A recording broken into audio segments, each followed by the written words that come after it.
খুব সহজেই তারা ড্রয়িং করে দেখাবো। প্রথমে আমি একটা টাকা দিয়ে বৃত্ত করে নেব।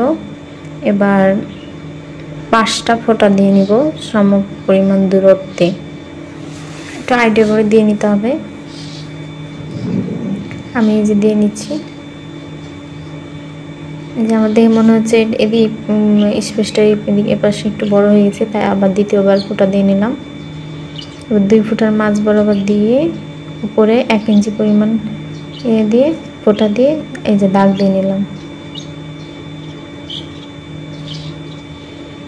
এদিকেও সেম 2 ফুটার মাঝ বরাবর স্কেল ধরে 1 ইঞ্চি পরিমাণ দূরত্বে উপরে ফোঁটা দিয়ে যেভাবে যোগ করে দেব।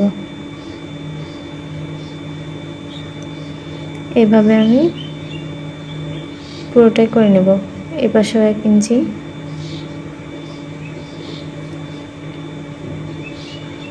এটা ছোট বাচ্চাদের জন্য,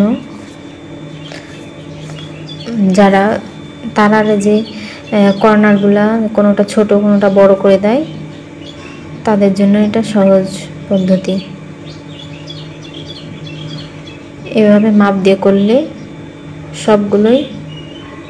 সব কর্নারগুলোই সমান হবে।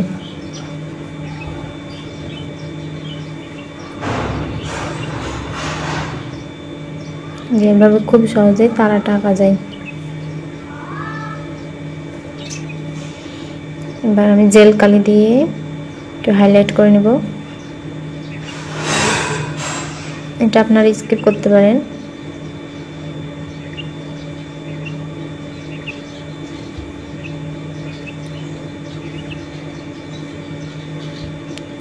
এবার অপ্রয়োজনীয় দাগগুলো মুছে দেব।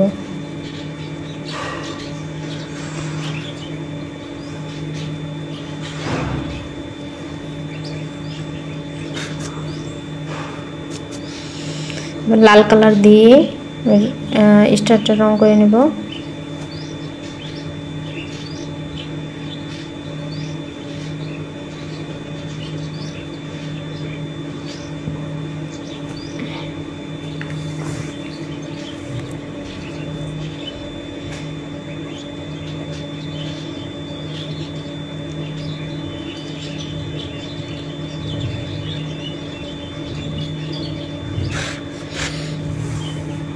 প্রথমে ডায়মন্ড কালার দিয়ে করলাম, পরে বাইরের সাইডটা আমি কাঠ পেন্সিল দিয়ে করছি।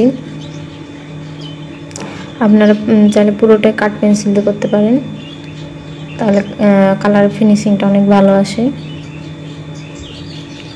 আর আমি প্রথমে ভিতর কালার করে নিলাম। আপনারা চাইলে প্রথমে বর্ডার সাইড যে জায়গাটা আছে সেগুলো আগে করে নিতে পারেন, তাহলে বর্ডার সাইড আগে করা থাকলে ভিতরে রং করা অনেক সুবিধা হয়।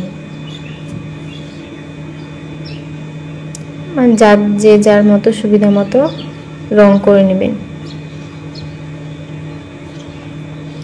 ছোট বাচ্চাদের ক্ষেত্রে প্রথমে বর্ডারের সাইড কালার করাই বেস্ট হবে আমি মনে করি।